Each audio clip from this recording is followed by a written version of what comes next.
Salut les sportifs, c'est Armano. Vous êtes sur le podcast Dans les vestiaires.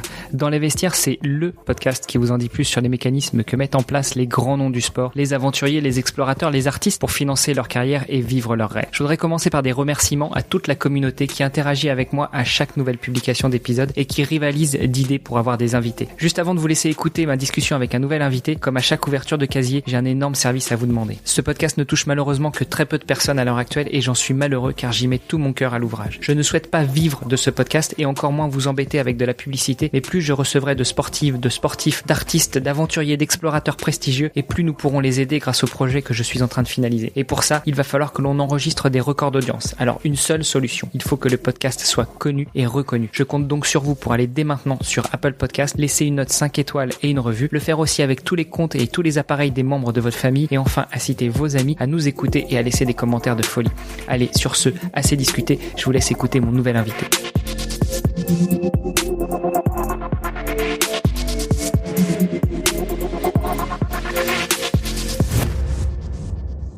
Salut les sportifs, c'est Armano, je suis très heureux de vous recevoir pour un nouvel épisode du podcast Dans les vestiaires et comme toujours, j'ai la chance d'avoir un superbe invité que je vais laisser se présenter parce que je pense que tu le feras bien mieux que moi. Eh bien François, la parole est à toi. Bonjour Armano, merci de me recevoir sur ton podcast. Bonjour à tous les auditeurs. Donc je suis ravi de participer à ce podcast parce que comme je te le disais donc en off juste avant le podcast, c'est la première fois que je participe à un podcast, que je passe de l'autre côté d'être interviewé. Donc c'est un grand plaisir de participer à cette interview. Alors pour me présenter rapidement, donc je m'appelle François, je suis originaire de Bretagne, de Quimper exactement, j'ai 32 ans et je suis trailer, ultra trailer. Je vivote un petit peu de l'activité autour du trail avec ma casquette de Facebooker, YouTuber, enfin même si j'aime pas ce mot-là, YouTuber. Je fais aussi des formations en ligne concernant le trail pour progresser en trail. J'ai beaucoup de casquettes, mais toujours autour du trail, de cette passion du trail. Donc voilà. Cool, écoute, merci pour cette présentation. Alors si je ne m'abuse, sur les réseaux, tu n'es pas que François. Alors, je suis aussi La Planète Trail. Effectivement, c'est mon nom de page Facebook, mon nom de YouTube, et c'est un nom qui m'a beaucoup inspiré parce que j'ai mis du temps déjà à le trouver parce que je voulais un nom qui parle du trail, mais de tout ce qui touche autour du trail. Et quel meilleur nom que de parler de la planète comme qui tourne, et donc du coup je parle de tout ce qui tourne autour du trail, et c'est comme ça que j'ai choisi ce nom-là. Alors du coup on m'a associé un petit peu avec le côté écolo, même si moi j'y suis sensible forcément, comme tout le monde je pense maintenant en 2020, du moins comme la majorité des personnes sont sensibles à l'écologie, ou au moins ont une certaine sensibilité dans un certain domaine. Je pense pas qu'on puisse être 100% écolo, on a tous notre part de non écolo, mais du moins j'essaye de faire aussi ma petite patte en me déplaçant en vélo. Enfin voilà. Donc voilà, c'est La Planète Trail, j'aime bien ce nom-là et j'aime bien. Bon, écoute, je pense que ça recadrera un peu le débat. Peut-être que nos auditrices ou nos auditeurs connaîtront le nom de La Planète Trail et pas forcément de François. Donc voilà, la boucle est bouclée. On a relié les points. Voilà. Comme tu sais, comme je te l'expliquais François, moi j'aime recevoir dans ce podcast des grands noms du sport, des aventuriers, des artistes, pour parler de leur passion et parler de quels mécanismes ils ont mis en place pour financer leur passion, pour pouvoir vivre de leur passion, pour financer leur vie à travers leur passion, et puis de quelle résilience ils doivent faire preuve. Donc première question déjà, c'est j'aimerais savoir comment est-ce que tu as découvert le trail et comment est-ce que tu as basculé dans ça va être le but de ma vie à partir de maintenant. Il faut que je fasse tout autour du trail. Alors, comment est-ce que je suis venu au trail ? C'est assez simple. J'étais pompier de Paris pendant 5 ans, donc de 2007 à 2012. Et à la suite des pompiers, moi j'avais qu'un bac S option sport, et avant d'arriver chez les pompiers, j'avais pas de formation particulière. J'ai toujours voulu faire soit prof de sport, soit pompier. Sauf que j'ai été un petit peu victime. Alors, je me place en tant que victime des profs qui me disaient ouais, Staps, c'est très dur, il y a beaucoup de gens qui y vont, très peu d'élus, etc. Et puis j'ai pas eu le caractère à cette époque-là pour passer outre ça et puis pour me dire bah s'il y en a qui arrivent, moi je peux y arriver aussi. Attends, je te coupe, mais les profs t'ont dit Staps c'est trop dur, donc t'as pas été en Staps. Mais par contre, personne t'a dit les pompiers de Paris, c'est pire que tout. Alors si, mais en fait la barrière était moins difficile parce que tu passes juste un concours, t'es pris, t'es pas pris. Le aller chez un Staps, bah c'est forcément c'est sur plusieurs années, donc le lancement n'engage pas la même chose, alors que de passer un concours, bon voilà, ça, tu le passes et puis après tu vois ce qui se passe quoi. Ok. Donc, ouais, excuse-moi, je t'ai coupé, donc je te laisse continuer. Bien pas de problème. Du coup, je fais mes 5 années chez les pompiers de Paris, qui se passe bien. Je vais au bout de mon contrat. Fais énormément de rencontres. J'arrive là-bas à 19 ans, donc forcément je sors de ma petite Bretagne, j'arrive à Paris dans un monde de dingue, donc ça c'est vraiment voilà, ça m'a fait mûrir d'un coup et ça a été une vraie école de la vie et qui m'a appris à faire des choses incroyables, à me dépasser, voilà, ça a été une vraie école de la vie. Et donc à la fin de ces 5 années, chez les pompiers de Paris, je dois forcément me retrouver un travail et de là est venu un petit peu un parcours du combattant du chômeur qui passe par toutes les possibilités. Alors j'ai voulu faire chauffeur poids lourd, éducateur canin, enfin il y a eu énormément de choses. J'ai voulu faire aussi technicien intervention urgence gaz, enfin voilà, il y a eu énormément de choses. Et au final, j'ai atterri donc en tant que chargé d'affaires télécom. Et pendant cette période de chômage qui a été trop longue pour moi, et ça a duré 8-9 mois, j'étais un geek, mais de chez Geek à jouer donc à StarCraft pour ceux qui geekent un petit peu. J'y jouais plus de 10 heures par jour. Je passais des nuits blanches, je dormais des fois 3 heures dans la journée, je jouais. Ah ouais, donc grosse recherche d'emploi. Voilà. Ouais, non mais ça a été une période un petit peu sombre. et donc il a fallu que je me sorte de ça et comment je l'ai fait? Bah, je me suis mis à me remettre au sport comme c'était ce que je faisais depuis toujours. Et je me suis mis à courir dans les sentiers. Et j'ai donc à cette époque-là, j'habitais à Nantes, donc j'allais courir dans les vignes. Et il y avait un trail qui s'appelait le trail du vignoble, du coup, et qui était un trail nocturne de 20 km. Et puis je trouvais ça génial en fait de partir à l'aventure avec sa frontale. Et je me suis dit allez, je vais me lancer, je vais y aller. Et donc je me suis inscrit et je suis vraiment, enfin, je sais pas si c'est là que je suis tombé dans la marmite, mais en tout cas, une chose est sûre, c'est que je suis allé au bout et je me suis dit c'est vraiment un monde de dingue parce que moi je voyais, donc j'avais fait 20 kilomètres à cette époque-là, ça me paraissait énorme. Et je voyais d'autres personnes qui devaient enchaîner le lendemain avec un 40 et quelques kilomètres et je me suis dit mais ils sont complètement tarés. Et ça m'a attiré quand même. Je me disais mais comment ils font pour faire ça? Donc et puis au fur et à mesure, je me suis réinscrit à un autre trail et j'ai terminé dernier. J'ai terminé dernier. Mais tu l'as terminé. Mais je l'ai terminé. Ouais, je l'ai terminé. Je me souviens encore de discuter avec la personne qui était en VTT à faire le VTT balai. Et puis au final, un deuxième, un troisième, un quatrième, en augmentant les distances comme ça progressivement. Et c'est vraiment là que je me suis dit ouais c'est vraiment un truc qui m'attire vraiment, ça me met des émotions que je pensais vraiment pas possible et voilà, c'est là que j'ai commencé à tomber dans la marmite. Ok, donc 2012-2013 quoi. C'est ça. Bon. 2012-2013 ouais. Donc ça fait déjà 7-8 ans. Ouais. Bon, écoute, t'es bien dans la marmite. Alors là tu bouillonnes bien là, c'est bien parti. C'est ça. Alors, ça n'a pas été. Je me suis pas investi comme je m'investis sur la Planète Trail parce que la Planète Trail existe depuis 2017 seulement. Donc au départ, ça n'a pas été. Je me suis pas lancé sur les réseaux sociaux et puis à partager toutes mes aventures.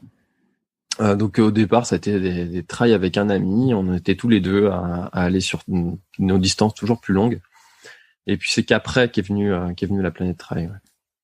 Alors, juste avant de passer justement sur la planète Trail et puis tous les mécanismes que tu as mis en place après pour essayer de financer un petit peu cette reconversion, j'aimerais qu'on revienne sur ton épisode pompiers de Paris. Alors, j'ai plein de questions là-dessus. Alors déjà, est-ce que les pompiers de Paris comme les pompiers de Marseille sont militaires ou pas? Comment est-ce qu'on rentre? Donc, tu nous as dit c'est juste un concours, mais est-ce que c'est vraiment juste que un concours? Comment ça se passe la vie en tant que pompier? Est-ce que tu te retrouves dans un dortoir un peu comme dans ces séries américaines qu'on voit où les gens ils sont soit dans leur appart, soit tous les uns sur les autres à vivre comme une vraie fraternité. Voilà. Déjà les premières questions sur les pompiers de Paris, qu'est-ce que c'est? Alors les pompiers de Paris, tu y rentres effectivement par plusieurs. Enfin, je dis que c'est un concours, mais en fait, tu as plusieurs épreuves. La première épreuve, c'est un entretien avec quelqu'un qui est dans un centre de recrutement de l'armée de terre. Et parce qu'effectivement, c'est l'armée de terre. Et donc à la suite de cet entretien-là, tu vas passer un concours, donc avec des entretiens, tests psychotechniques, français, tests sportifs, voilà.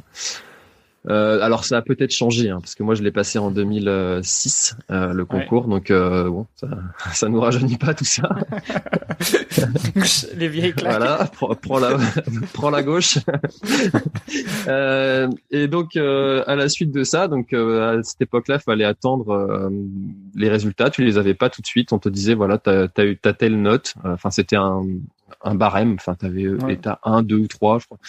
Et puis en gros, si t'étais E1, t'avais juste qu'à attendre. Et à cette époque-là, j'avais attendu 7 mois avant d'avoir la réponse. Donc c'était en décembre que moi j'ai passé les concours en avril et j'ai eu en avril mai, bref, et j'ai eu les résultats en décembre pour rentrer en janvier. D'accord. Donc je suis rentré en janvier 2007. Donc, quand t'as les résultats, t'as rien d'autre à faire de toute façon. T'as un mois, top, c'est parti, fais ton pactage, on y va. Allez, c'est parti. Et donc, quand tu rentres, t'es parti pour alors là, à cette époque-là, c'était 2 mois de formation, donc tu fais tes classes militaires, t'apprends tout ce qui est secourisme, et puis toute la vie en caserne. Et après tu partais 4 mois, donc c'était ce qu'on appelait en immersion. Donc tu pouvais donc prendre uniquement des engins de type donc ambulance, secours divers, et puis faire conducteur des officiers. Et à la suite de ces 4 mois, donc ça te faisait 6 mois en tout, donc c'était au bout de ces 6 mois, tu pouvais toujours partir en fait du jour au lendemain comme tu voulais. Et après ces 6 mois, tu faisais la formation pour faire tout ce qui était incendie et puis sauvetage, tout ça. Donc moi je suis resté. Et donc alors comment ça se passe la vie en caserne, que tous les militaires du rang, donc ceux qui sont pas sous-officiers et officiers, sont effectivement dans des chambres collectives. Alors en fonction des casernes, ça peut être plus ou moins collectif. Tu peux avoir des chambres de 2, 3, 4 à des chambres de 8, 9, 10.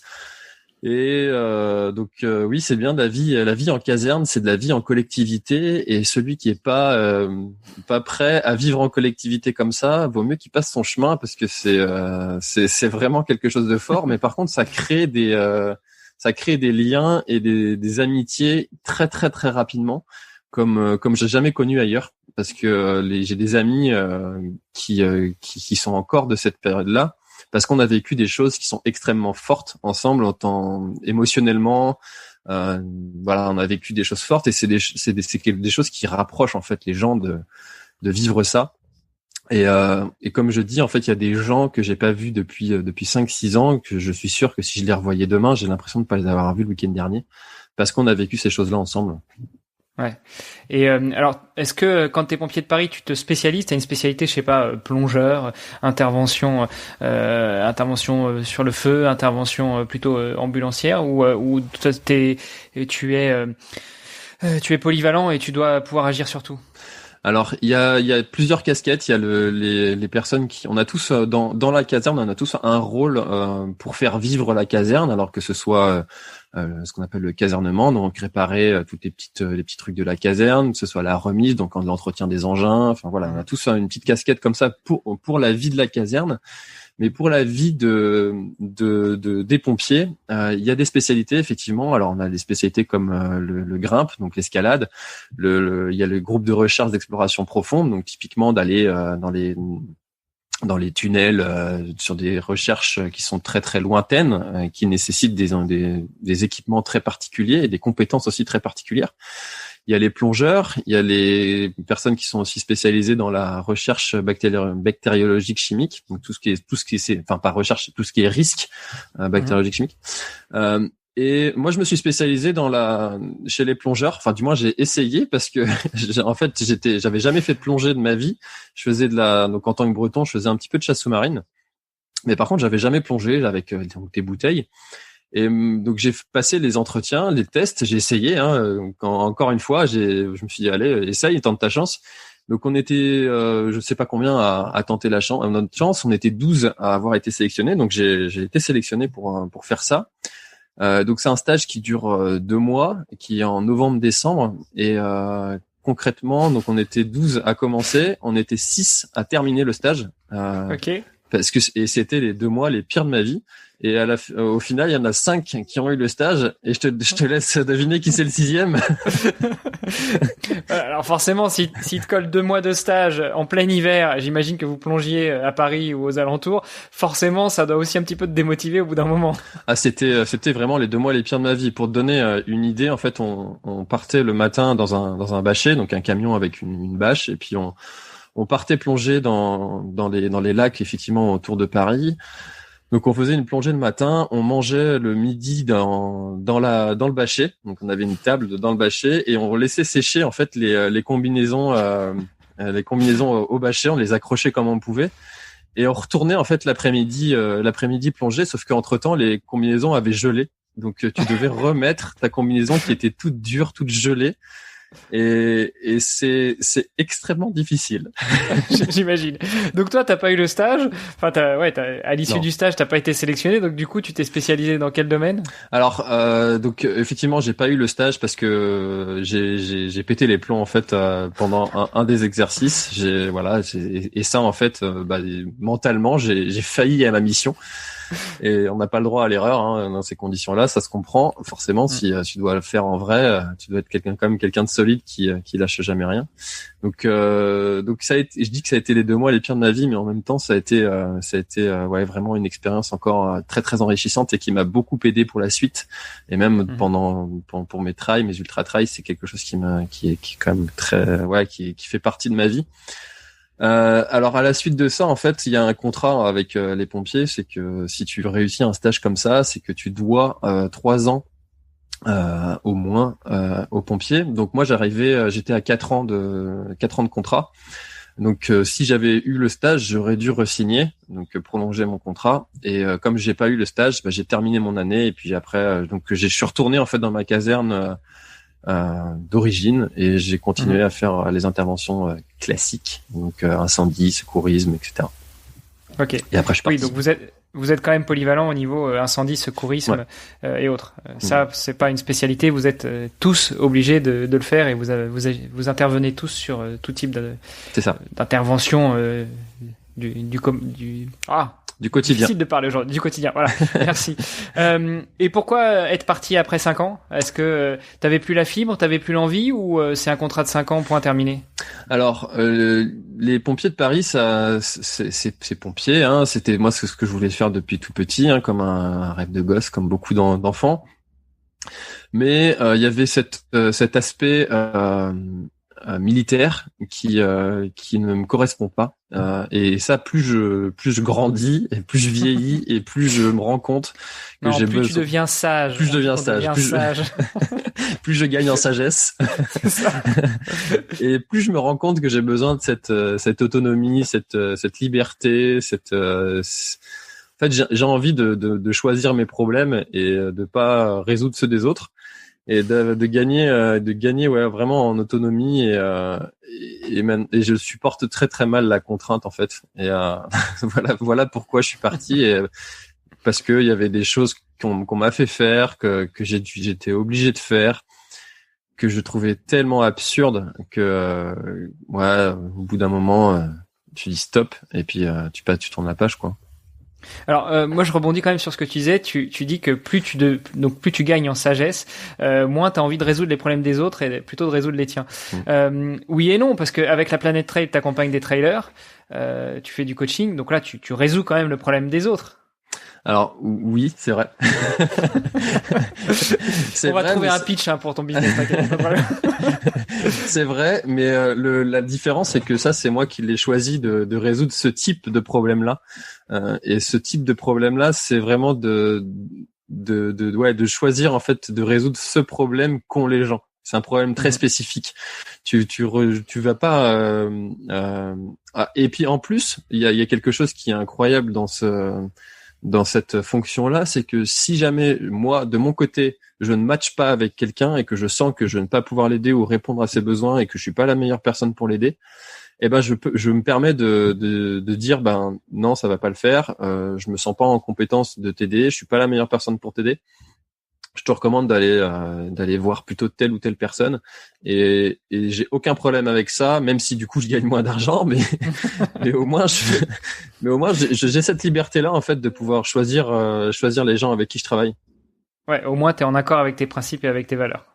C'est ça et je me mens pas à moi-même et la pire chose ce serait d'accepter une mission et de pas l'accomplir correctement. Et ça se ressentirait, ça se saurait, et moi je me lasserais. Faut viser long terme. Tu peux pas, quand tu fais du coaching comme ça, tu peux pas te dire allez, je vais prendre tout le monde, je vais faire ça à la va-vite, parce que au bout d'un moment, les gens qui te font confiance et les gens qui te suivent, s'ils ressentent pas que tu fais vraiment ça par plaisir et par passion et que au bout d'un moment, ils arrêtent. Tout se sait dans la vie. Un jour, tu payes de tes erreurs, et ça peut pas le faire. Ça peut pas le faire. Et puis même moi, si au bout d'un moment, faire ça 1 an, ça peut le faire, mais faire ça sur le long terme, ça peut pas le faire. Bon, et là, on ressent bien la résilience de ces grands noms du sport, de ces artistes. Viser long terme. Alors, on n'est pas dans le court-termiste. Ouais. Ok, donc la fin avec les pompiers de Paris, un peu de gaming, un peu d'ANPE, Pôle Emploi, c'était déjà Pôle Emploi à l'époque, je crois. Et puis après, tu te trouves un nouveau boulot et comme par miracle, tu tombes dans la bassine, dans le chaudron du trail et tu y restes. Donc tu fais quelques compétitions, tu commences à choper le virus. Comment est-ce qu'après tu passes du trail à l'ultra trail? Alors c'est venu assez naturellement et puis c'est venu alors quand tu commences le trail, tu demandes des fois à ton entourage sur des groupes Facebook comment débuter le trail, ou tu regardes des vidéos de mecs comme moi. Et on va pas regarder celle de dimanche dernier parce que je crois que c'était pas l'idéal. Non, c'est sûr que j'en ai un petit peu bavé. Et il y a une chose qui revient tout le temps, c'est on te dit il faut être progressif. Alors moi c'est ce que j'ai fait, j'ai été très très progressif dans l'évolution, dans l'agrandissement des distances. Et pour moi l'ultra trail c'est à partir du moment, alors ça c'est ma définition moi je pense que chaque personne en fait se fait sa propre définition de l'ultra trail. Et des gens qui n'ont jamais couru, faire 10 km pour eux, ça peut être un ultra trail. Et pour moi, c'était de faire le tour du cadran, donc faire un trail qui faisait plus de 24 heures. Et tant que j'avais pas fait ça, je me considérais pas comme ultra trailer, même si dans la définition officielle, c'est de faire plus de 80 km. Tant que j'avais pas fait ça, je me considérais pas comme ultra trailer. Et j'ai augmenté les distances comme ça très progressivement chaque année. Soit je faisais plus de distances, enfin je rapprochais les longues les trails longs. Donc je m'autorisais moins de récupération. Soit j'augmentais un petit cran les distances.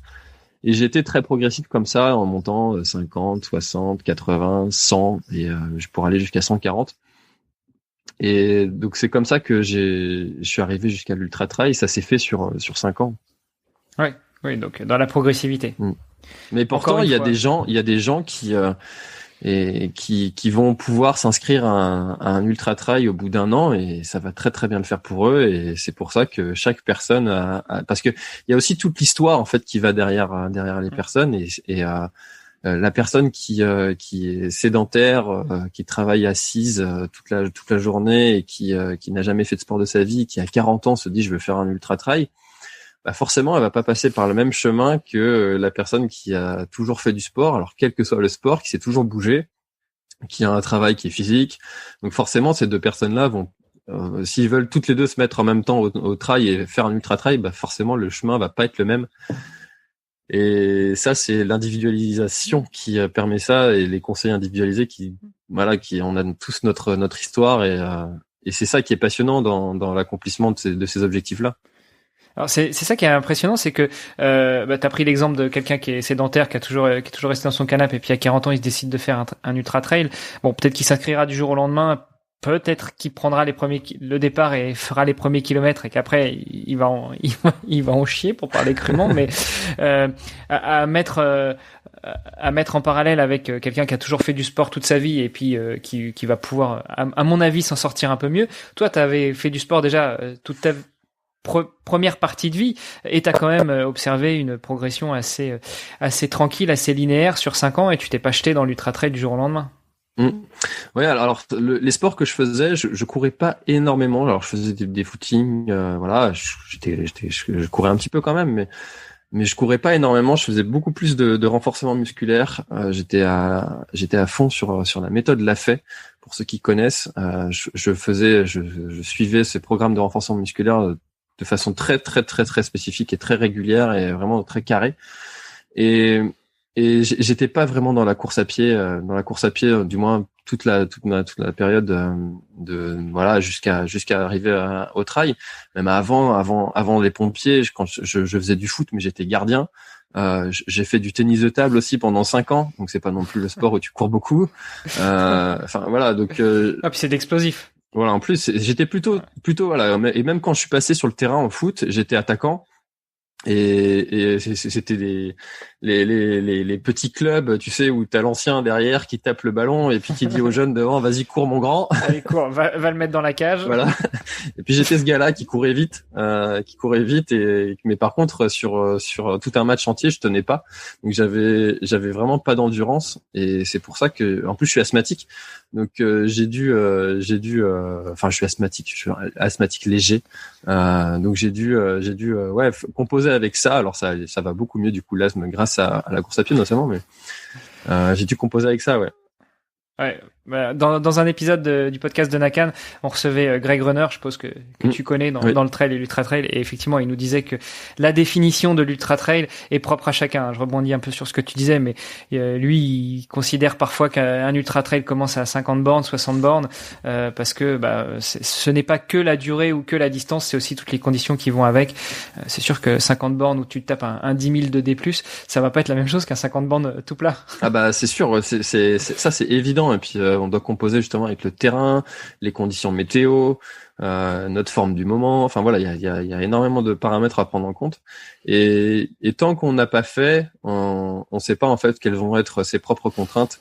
Et c'est pour ça que c'est le trail, comme beaucoup d'autres sports, hein. Bon là on parle de trail, mais c'est aussi vrai dans d'autres sports.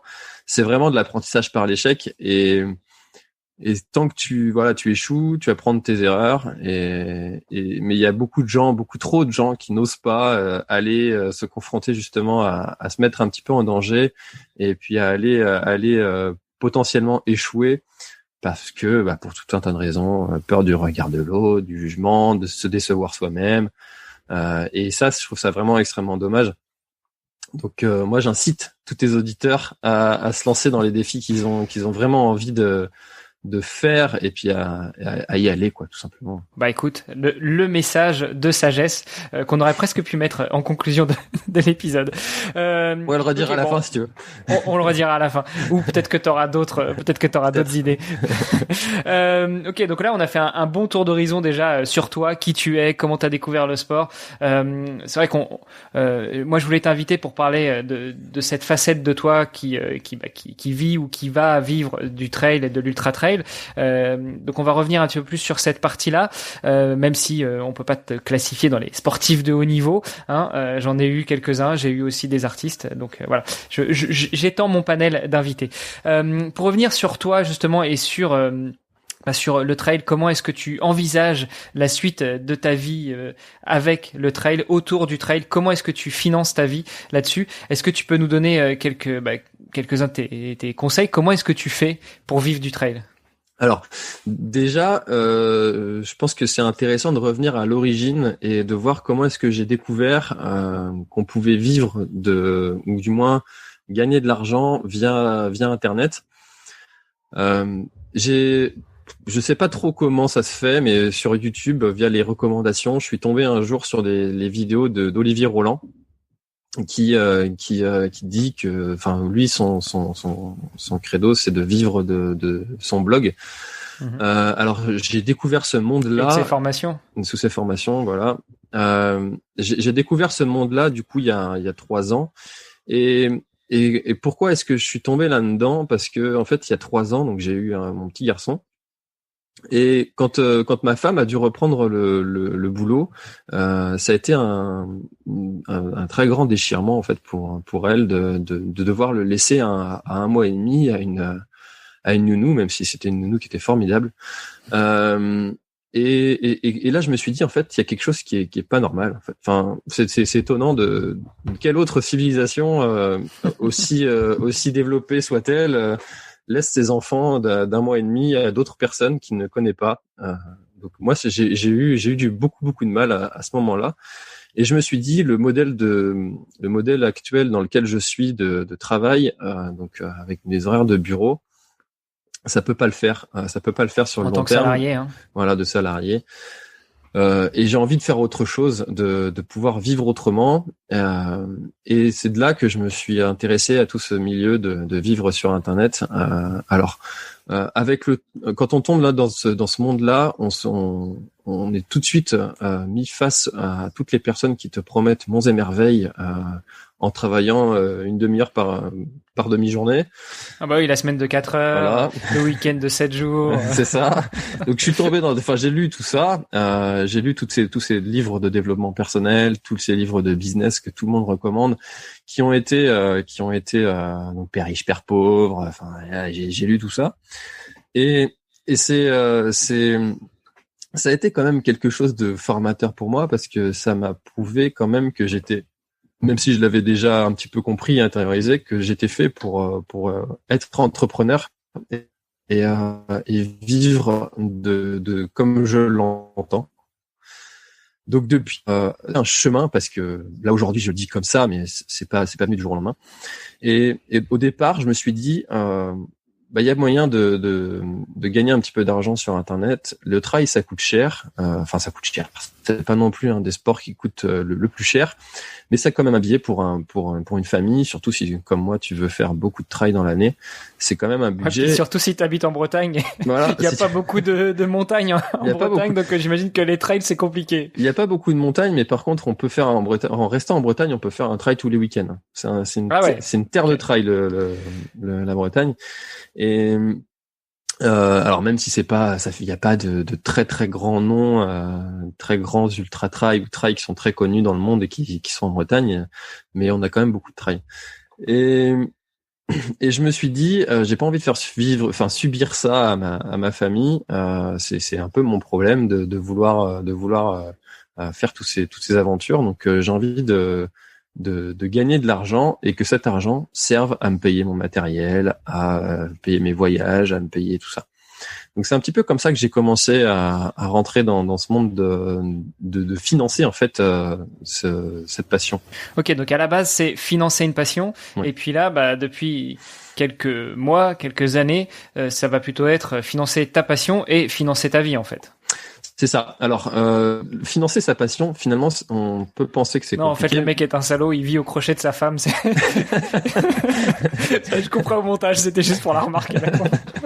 Tu peux ne pas couper au montage, c'est pas un problème. Non, c'est vrai que ça pourrait être assez facile hein, de tomber là-dedans et puis mais mais je pense que madame, elle tirerait les oreilles assez rapidement. Ouais. Elle se laisserait pas faire. Et C'est pas grave, tu cours plus longtemps qu'elle. ouais, c'est ça. Non, je disais donc, revenons un petit peu au sérieux. Je disais donc, ouais, donc au début tu payais ton matos, maintenant c'est un peu plus que payer simplement ton matos. Voilà. Alors je disais que c'est vrai que financer son matos, finalement c'est assez simple, ça vient assez rapidement pour peu qu'on ait vraiment envie de s'y mettre à fond, parce que les marques et les sponsors envoient du matériel assez facilement. En fait, au début, il suffit de parler de son matériel qu'on a soi-même, de monter une petite communauté, et puis très rapidement, donc en moins d'un an, tu peux avoir des marques comme ça qui t'envoient du matériel pour que t'en parles. Pour peu que tu fasses bien le boulot, au bout de même pas 2 ans, tu as trop de matériel, tu peux plus même faire ça tout seul. Donc ça vient assez vite d'avoir ça. Mais pour autant, en fait, dans le trail, il y a pas non plus énormément d'argent, et tu vas pas, enfin les marques vont pas te payer pour que tu parles de ça. Donc la seule source de revenus finalement, c'est l'affiliation et la revente à la limite du matériel que tu as eu et dont t'as pas besoin. Mais c'est vrai qu'au bout de 15 paires de bâtons, au bout d'un moment, tu vas pouvoir en vendre une. Mais bon, une paire de bâtons, ça te paye pas. À la limite, ça paye la crème, mais ça paye pas les pâtes. C'est ça, exactement. Donc ça te laisse pas non plus énormément de choses énormément d'argent pour en vivre. Du moins, ou alors faut vraiment baser son business uniquement sur le trafic et sur la pub, et c'est vraiment des compétences qui sont particulières. On parle de SEO pour faire connaître son site sur Google, voilà. Moi, c'était pas quelque chose que j'avais envie de faire. Je me disais que c'était pas, finalement, je vivais pas de mes propres produits, mais des produits des autres. Et c'est comme ça que je me suis dit, j'ai quand même depuis 5 ans maintenant, j'ai passé une formation aussi de préparateur mental. Dans le cadre des pompiers, j'avais ma casquette aussi de coach sportif. Donc je me suis dit finalement, de quel meilleur moyen tu peux aider les gens à passer des blocages, à progresser dans leur domaine. Et c'est de faire des formations en ligne. Et donc je me suis mis à faire des formations en ligne, et j'y ai pris beaucoup de plaisir à faire ces formations, à les tourner, à avoir des retours, à les supprimer, à les refaire, et c'est comme ça que j'ai monté un petit peu ce business là. Et voilà, donc j'ai commencé là-dedans, et par contre pour l'avenir, il y a d'autres projets. Ah, tu les gardes secrets, tu veux pas nous en parler pour l'instant? Non, je peux en parler. Vas-y. J'attendais que tu poses la question, ou alors si tu voulais rebondir sur d'autres choses. Donc, non, en fait, là, je suis en train de développer un jeu, parce que du coup, j'ai ma casquette de gamer qui est revenu par là, couplée à ma casquette de coach. Et je me suis dit, comme on est en train de gamifier un petit peu toute la société, que ce soit l'apprentissage des langues, l'apprentissage en général, même de toutes les matières scolaires. Et encore plus en cette phase de Covid où les gamins ils sont beaucoup à la maison, et beaucoup, moi je l'ai vu avec mon fils de 11 ans, même quand il va à l'école maintenant ils sont équipés d'une tablette. Enfin, le numérique a pris une part extrêmement importante depuis cette phase Covid. C'est tout à fait vrai, et puis on est en train de gamifier un petit peu toute la société, et puis la gamification ça appuie en fait juste sur des leviers psychologiques humains qu'on a et qui sont en nous, et mais autant l'utiliser à des fins positives pour l'être humain. Et je me suis dit, il y a des leviers à actionner pour que les gens en fait s'entraînent, fassent des entraînements, et donc je développe un jeu avec un ami autour du trail. Alors c'est un jeu en ligne forcément, où à chaque fois que les personnes iront s'entraîner, accompliront des défis, des challenges, ça leur apportera des points, et ça les fera monter comme ça un petit peu dans le jeu. Donc on est en train de développer ça, et ça devrait arriver normalement début 2021 au plus tard. Waouh. Bon, écoute, moi personnellement j'ai hâte. Je suis pas gamer, mais je ferai une exception. Je suis plus gamer. J'ai joué pendant quelques mois, je me suis rendu compte que j'allais dans le mur, donc il fallait que j'arrête, et du coup je suis passé à autre chose. T'as eu un ange qui est passé par là et qui t'a tiré les oreilles aussi. C'est ça, oui. C'était ma maman, tu vois. Ah. Ok, donc effectivement, on voit bien que d'une vie dans le civil pour ainsi dire à une vie de militaire et puis retour à la vie civile, découverte du sport et finalement c'est un peu comme, je sais pas si tu connais Bertrand Soulier avec son podcast Kilomètre 42, c'est exactement ce vers quoi il s'oriente aussi, c'est-à-dire devenir sportif professionnel mais sans être sportif de haut niveau ou de très haut niveau. C'est vivre ce qu'il entend par sportif professionnel, c'est vivre de son sport, par son sport et pour son sport. Voilà. Je pense que c'est pour ça aussi qu'on s'entend bien. Il y a beaucoup de trailers qui font ça, hein, comme François Daen qui est vigneron, mais il vend son vin à qui? Il vend son vin à des trailers, à des voilà. C'est un moyen de communication pour lui en fait d'être un élite du trail. On a Sylvaine Cussot qui est aussi une très très bonne traileuse française qui travaille chez eRun, donc le leader du commerce en ligne d'équipements trail running et fitness. Ouais. Enfin voilà, il y en a plein comme ça qui vivent du trail mais indirectement en fait. Et être élite et vivre que de ça, c'est actuellement pas réalisable, du moins pour on vit pas que de ça, il faut avoir une autre casquette et les gens comme moi en fait arrivent à mieux vivre du trail que certains élites. Oui, on le voit. Je pensais par exemple à Johan Stuck qui a très vite diversifié ses activités, notamment créé des marques de textiles et autres, parce que vivre uniquement de la peur d'avoir un sponsor, du plaisir d'avoir un sponsor ou de la peur de le perdre à la fin de l'année et puis repartir tous les 6 mois en quête d'un budget, non seulement c'est pas viable et puis surtout dès que tu commences à perdre une course.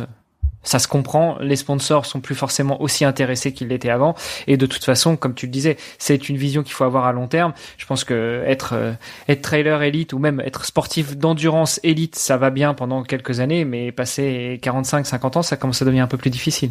Tout à fait. Et en fait, un élite, selon moi, devrait voir sa casquette d'élite comme un moyen de communication et un moyen de diffusion de son message ou de ses produits. Et s'il voit ça comme ça et qu'il se dit qu'est-ce que moi je peux créer, quelles autres compétences j'ai pour créer un produit, créer quelque chose à vendre, et de voir cette casquette d'élite comme un moyen de communication et de diffusion de son message, tout de suite ça change la donne. Et si on se dit pas je suis élite, je dois attendre des autres qui viennent m'apporter une rémunération.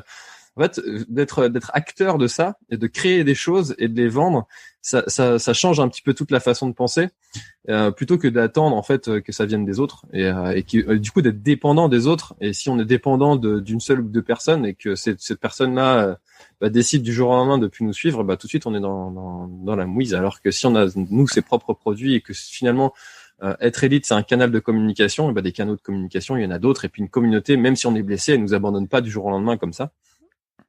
Donc les élites devraient voir ça comme ça à mon avis. Ouais. Bon écoute, deuxième message positif, deuxième transmission. Donc tu nous as fait une deuxième conclusion dans l'épisode, c'est nickel.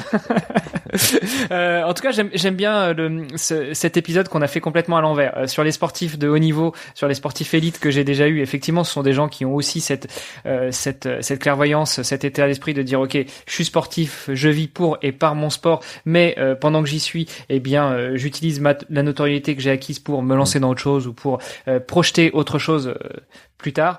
Et notamment, j'avais Laura Auger, ancienne nageuse artistique, nageuse de natation synchronisée qu'on appelle maintenant la natation artistique, qui disait que elle, c'était son problème, c'est que les nageuses artistiques, elles passent 9 à 10 heures dans l'eau par jour. Et donc, quand tu passes 9 à 10 heures dans l'eau par jour, malheureusement, tu ne peux faire que attendre que quelqu'un te verse un salaire ou que quelqu'un te sponsorise, te subventionne, parce que ils avaient pas la possibilité, ils avaient pas le temps, ils avaient pas l'énergie pour faire autre chose à côté. Et elle s'en est mangé les doigts, quand elle a arrêté sa carrière.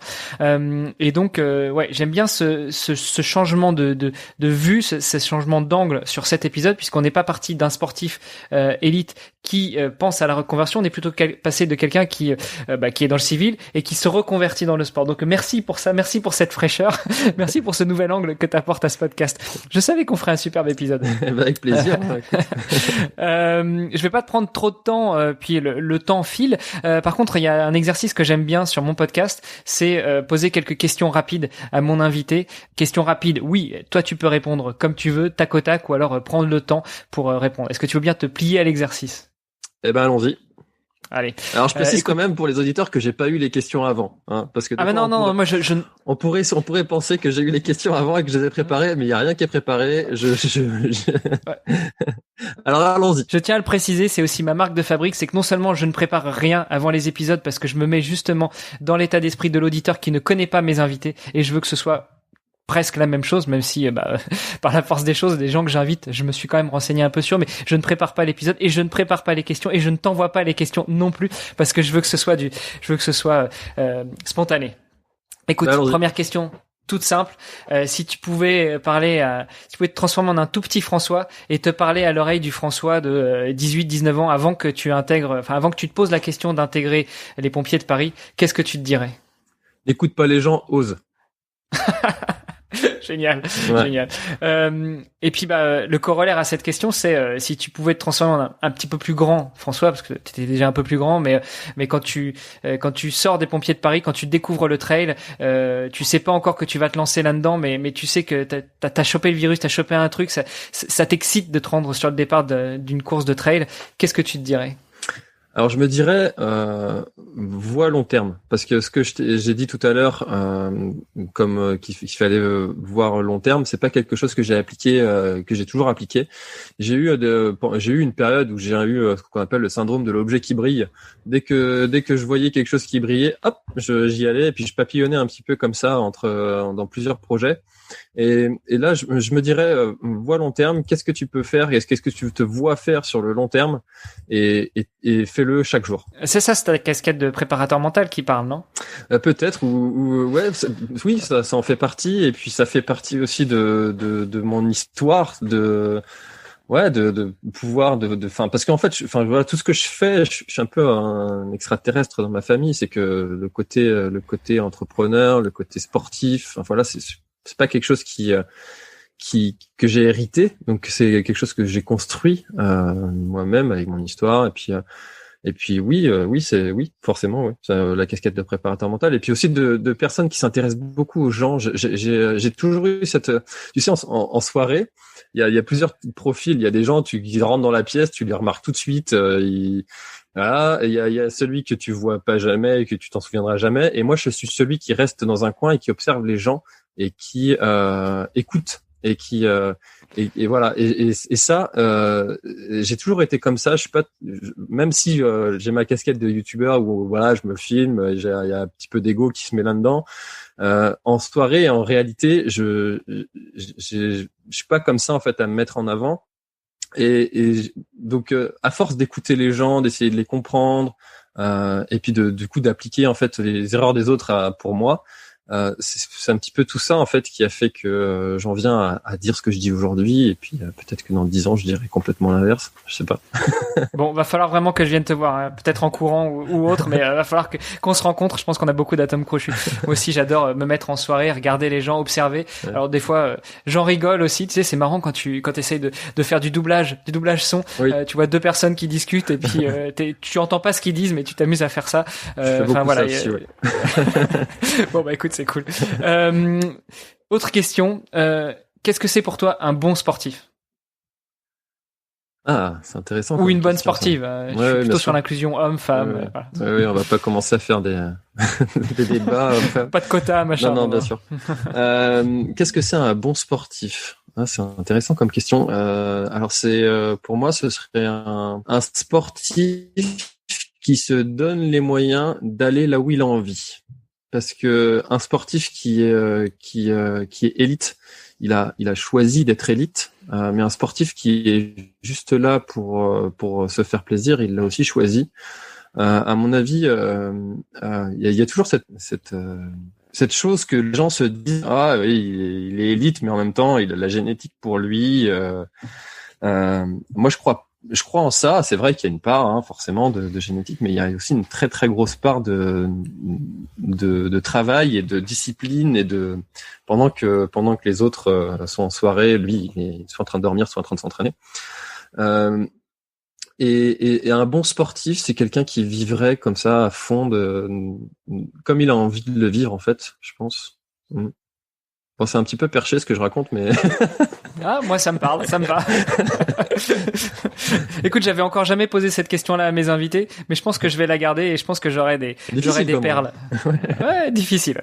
Dans une autre question, peut-être difficile ou pas, hein, à toi de voir, mais si tu devais réécrire le livre de ta vie, quelle page, quel chapitre, quel paragraphe tu changerais?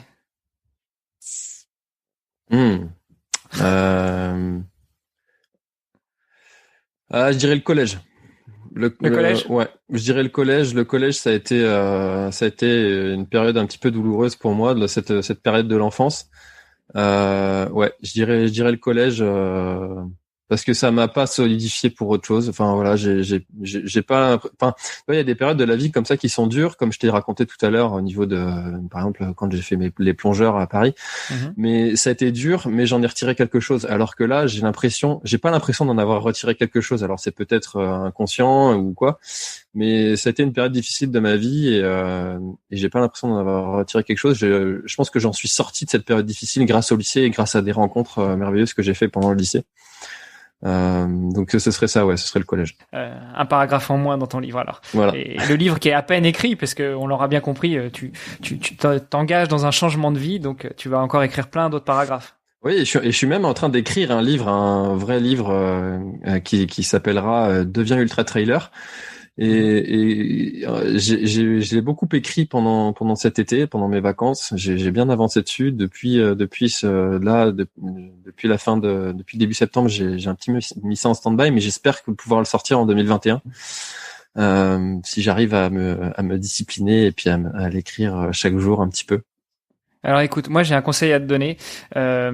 Tu vas sur Amazon, tu tapes Bertrand Soulier, auteur. Il a enfin publié son livre qui s'appelle Le contenu minimum viable et en 90 pages, 93 je crois exactement, il te donne quelques conseils pour aller au bout et surtout pour lancer ton premier contenu minimum viable. Donc ton livre, même s'il est pas fini, vas-y, à fond, balance. Eh ben, merci. Je vais aller checker ça juste à la fin de notre échange, évidemment. Ça marche. Écoute, une question plus simple, la dernière. C'est un peu le passage de témoin de ce podcast. S'il y avait une sportive, un sportif, un pompier, un militaire, enfin quelqu'un que tu trouves inspirant, que tu aimerais entendre sur ce podcast, est-ce que tu aurais des noms à nous balancer ? Alors dans les échanges que j'ai fait, il y a donc un Stéphane Brognard qui était vraiment très très inspirant, qui était On s'est raté, mais j'aurais dû l'avoir. Ouais, donc je te recommande vraiment de réussir à avoir un échange avec Stéphane, parce que c'est quelqu'un de vraiment très très spirituel aussi, et qui se pose beaucoup de questions sur la vie, sur les choses, sur le sens des choses, sur voilà. Donc qui a toujours très perché aussi, hein. Il est passé dans l'extraterrien notamment. Ouais, il est un peu barré, mais il donne vraiment envie. Et ce que j'aime bien, moi, c'est chez les personnes qui sont un peu clivantes, tu vois, qui vont pas plaire à tout le monde, qui vont dire des choses qui dérangent parfois, mais qui vont le dire quand même. Donc ouais, je dirais Stéphane Brognard. Ok. Dans ce même genre de personnes un peu clivantes qui dérangent mais qui le disent quand même parce que de toute façon elles estiment que c'est nécessaire, t'as le docteur Denis Boucher, je sais pas si tu connais. Non, je connais pas. Écoute, une autre reco, allez voir docteur Denis Boucher, ou tu vas sur Nakan, sur notre podcast. D'accord. On l'a déjà reçu à 3 ou 4 fois et notamment Bertrand Soulier l'a reçu il y a 2 ou 3 semaines. C'est très très inspirant aussi. Ok. Je pense que ça devrait te plaire. Ok, je vais aller voir ça, je note. Docteur en recherche, en médecine expérimentale, docteur en médecine expérimentale au Canada, à Québec, qui travaille beaucoup, notamment sur l'endurance. Et ça te parlera peut-être, mais un de ses livres, c'est Courir lentement pour courir plus longtemps. Ah et oui, plus vite. oui, bien sûr, oui, si, ça me parle.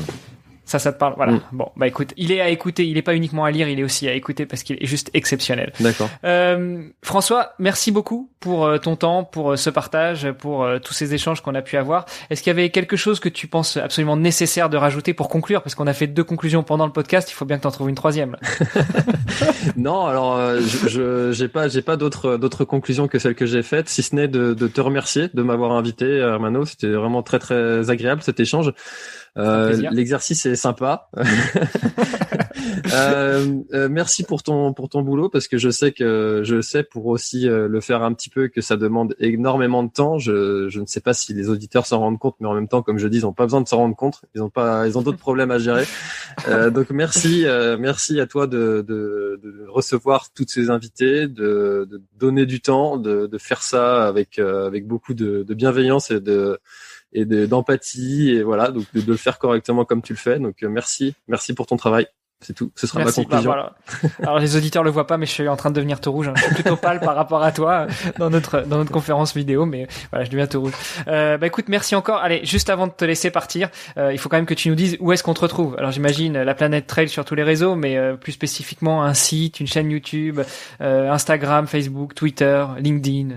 Alors effectivement, c'est la Planète Trail sur Facebook. Je suis assez actif sur Facebook, YouTube aussi. Donc tous les mercredis soirs 20h30, je fais un échange en live, donc les auditeurs peuvent venir poser leurs questions à mes invités. Donc sur ma chaîne YouTube La Planète Trail, sur Instagram La Planète Trail aussi, sur mon site c'est planettrail.com, il n'y a pas le là. Donc voilà, et puis bientôt tous mes échanges qui sont diffusés en live le mercredi soir seront disponibles en podcast dans un podcast qui s'appellera Café Trailer. Parce que ça a été quelque chose qui m'a été beaucoup demandé. En fait, les gens n'ont pas toujours 1 heure ou voire plus à accorder en restant devant un écran. Donc, on m'a demandé la version podcast. Donc, je suis en train d'y travailler. Donc, ce sera très très bientôt disponible. Ouais, génial. Je me frotte les mains. J'ai hâte d'écouter ça aussi pendant mes longues sorties, parce que moi aussi je vais me mettre à faire du trail, de l'ultra trail, sans que ce soit vraiment de l'ultra trail. Mais bon, on a eu l'occasion d'en parler en off. 2022 sera une grosse année ultra trail pour moi. Voilà. Écoute, merci encore. Je te souhaite bonne continuation, et puis on va suivre avec attention non seulement tes ultra trail, tes petites séances de formation, tes mails quotidiens aussi, alors qu'ils sont un peu moins quotidiens, mais tes mails réguliers, et puis la sortie de ce jeu, hein. Tu vas peut-être nous faire redevenir tous des gamers en étant des trailers. Il s'appellera World of Trail. Génial. Donc, faudra trouver un truc pour qu'on puisse y jouer en courant. Hein, ce serait pas mal. Ou alors, tu le colles sur des tablettes que tu mets dans les zones de ravito des ultra trails. Hein, joue ta partie, et puis on verra qui a gagné à la fin, pas uniquement sur la course, mais aussi sur la partie de jeu. Ah, ça peut être une idée, ça, d'ailleurs, de mettre un défi sur telle course. Tu réussis à faire le meilleur chrono sur telle course. Ça te rapporte des points dans mon jeu. Ça, ouais. C'est un truc, ça, tu viens de me donner une idée. Bah voilà, tiens, voilà. Je t'avais dit qu'on allait trouver un truc. Écoute, François, merci encore. À bientôt. Avec plaisir, à bientôt, et bonne journée à tous les auditeurs.